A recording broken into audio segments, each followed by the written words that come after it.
Labor Day afternoon. We're outside of Lake Wales, just west of Lake Wales, and once again, in just 8 days' time, we have another parent that has murdered their child, their teenage child, who is only 16. Let me show you Stephen Thomas Rodda.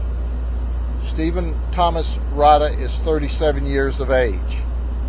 He was living down the road here with his grandfather, Thomas Rodda. He was 65 years of age. And our victim, who was 16 years of age, and his parents gave us permission to use his name as Stephen Rodda. Let me first tell you about Stephen Rodda. Stephen went to Frostproof High School. His parents said he was in 11th grade. He was to start work next week at Burger King to earn money so that he could buy a car. He was also studying to be an electrician. That was his dream in life.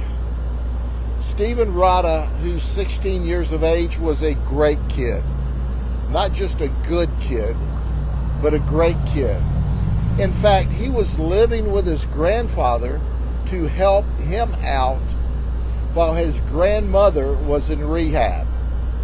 That's the kind of kid that Stephen was. Stephen Thomas Rodda, his dad, had just shown up about a month ago. And we asked, where's he been?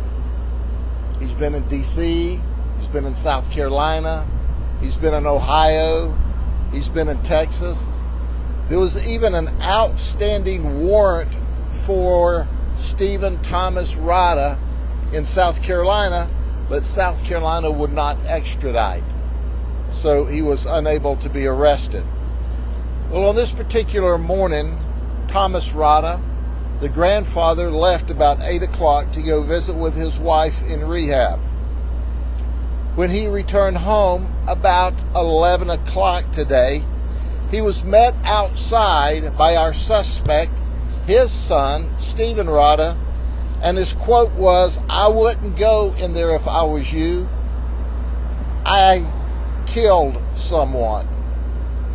You may need to call the police." Thomas Rodda told us it was not uncommon for his son, Stephen Rodda, to talk bizarre. We are told that Stephen Rodda used methamphetamine since high school, and he has psychotic episodes. When Thomas Rodda went into the house, into the mobile home, there he saw his son, his grandson, deceased in the dining room, kitchen area. And we know that it appears at the early stage of the investigation.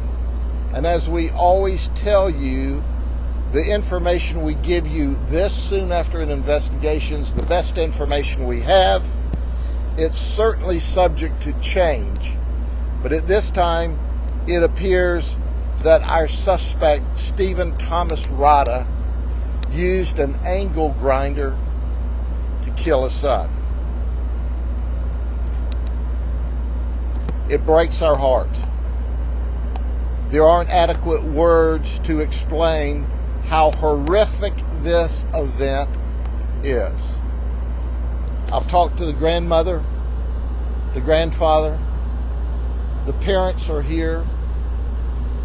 And when you see and hear them talk about how wonderful Stephen Rodda, their 16-year-old son, was, how squared away he was, the fact that he was willing to live with his grandfather to help him out while his grandmother was in rehab, the fact that he was scheduled to start working at Burger King next week to earn money while going to high school, he was just a stand-up, stellar young man. To have this worthless individual murder his son is inexplicable. Our homicide detectives will continue to do their work, the investigation, We, by the way, arrested him because he fled from the scene after talking to his father, Thomas Rodda. He fled from the scene, and we caught him about a mile west of here on Highway 60.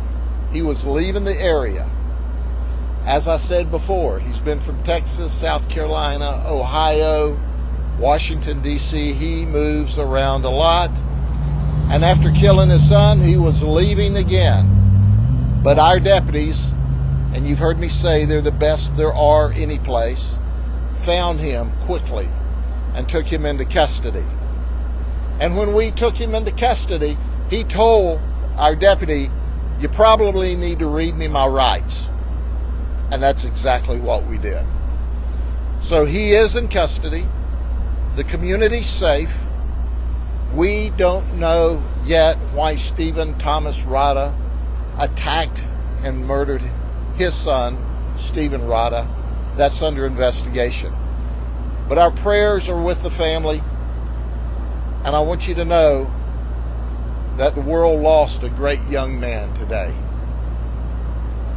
We lost a great young man, and we've got an evil, evil man in custody, and we're going to do our best to see that he spends the rest of his life in prison. I don't know what else I can tell you. I'll try to answer any questions that you have. You know what we know at this time. Our crime scene detectives, as well as our homicide team, are at the residence. It was the warrant in South Carolina that was outstanding was some kind of resisting warrant, disturbance warrant, probably a misdemeanor warrant. We're still going through his criminal history. He apparently has criminal histories all over the United States. This guy has been nothing but a problem to society for a very long time.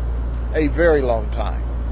And now he's turned a problem person into an evil person when he murdered his son and created a horrible set of circumstances for a loving family.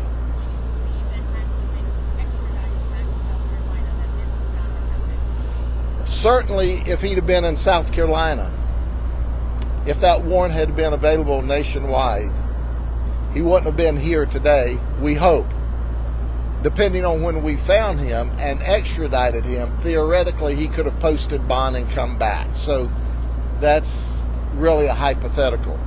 But listen, it's not uncommon for different states to say, hey, we've got a warrant for this person, but as long as he stays out of our state, we don't want to come get him. And that's true on minor charges, and apparently this is a minor charge. We're looking to see what his criminal history contains, and once we run all that down, then our PIOs will release that later on. But we know he's got an extensive criminal history. We know that he's an evil, evil person. We know that he murdered his son today.